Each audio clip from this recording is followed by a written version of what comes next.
the guy that probably has the best argument to become a 3-and-D wing, only 23 years old and showed some dramatic improvement last season, really on both ends of the court, for the first time shooting above 35% from 3, which is kind of the barometer and kind of the baseline to become a 3-and-D wing, that being the 3-point shooting part. Then the defense, you can point to either the eye test or the numbers, but you gotta be at least average to get the 3-and-D kind of definition and the 3-and-D skill set, which Jake Laravia did show capable of last season. Now the only question is, can he maintain it? Can he become that for their team and therefore they don't have to make a trade for one or try to add one through either the buyout market or later on in free agency? Maybe. And you know, Jake Laravia is obviously very young yet, only being 23 and therefore has a ton of room for growth on both ends of the court. But for the Lakers team and what they need from him especially next season, will be more reliable defense. And he showed a little bit of it last season. You know, whether you're talking about again the eye test or the numbers, he definitely did show improvement on defense, having a plus 1.1 defensive BPM rating, and the fact that he defended not only one position but literally 1 through 4 on the court is actually a pretty good sign that Laravia is improving on defense, showing more commitment on defense, and might be able to become a fairly versatile defender too.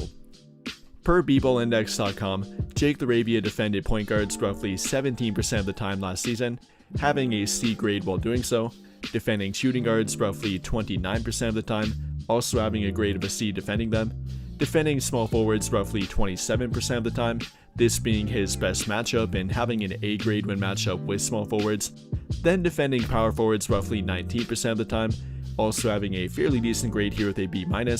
then defending centers roughly 8% of the time, grading out with a D here.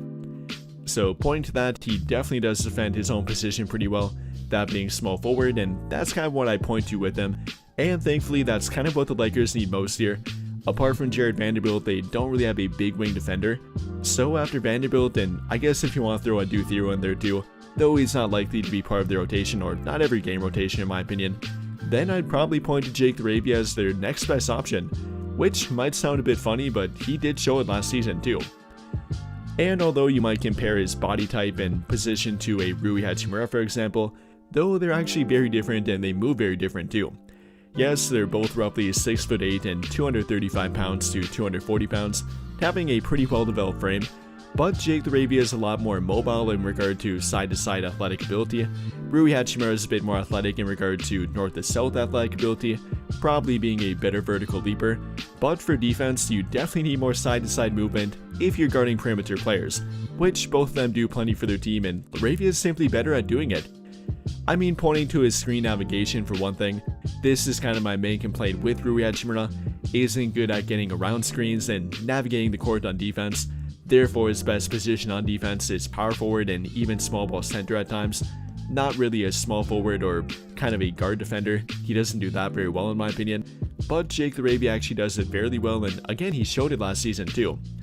For example, here he is matched up with Desmond Bane, a former teammate, and having to navigate a few screens while trying to keep up with him, Laravia is actually able to do it, even while keeping up with a really quick guy like Desmond Bane, and not to mention a great 3-point shooter so he has to stay attached to him. Laravia does a pretty damn good job here and, again, most importantly, is able to keep up with Desmond Bane, which eventually leads to him creating a turnover, Desmond Bane not being able to get away from him or then get past him on a drive to the rim. Then he tries to pass over the top of Laravia's head and Laravia deflects it away.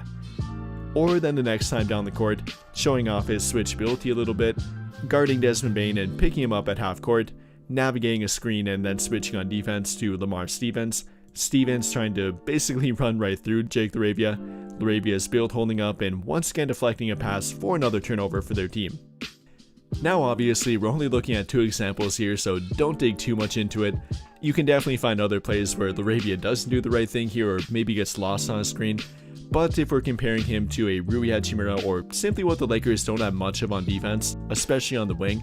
I'd say that Jake Laravia does have potential to fill that role for their team, adding another guy that's not simply Jared Vanderbilt, a guy that actually can be a 3-and-D option potentially. That's what Laravia might be able to offer their team, really on both ends of the court.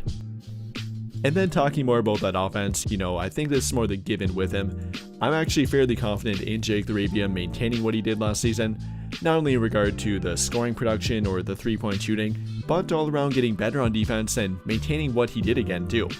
Whether you're talking about the 3-point shooting, Not gonna say he'll replicate the 42.3%, but I think shooting at or above 40% is very believable, especially when coming to a team with better playmakers like Luka Doncic and LeBron James, so that will definitely help him out.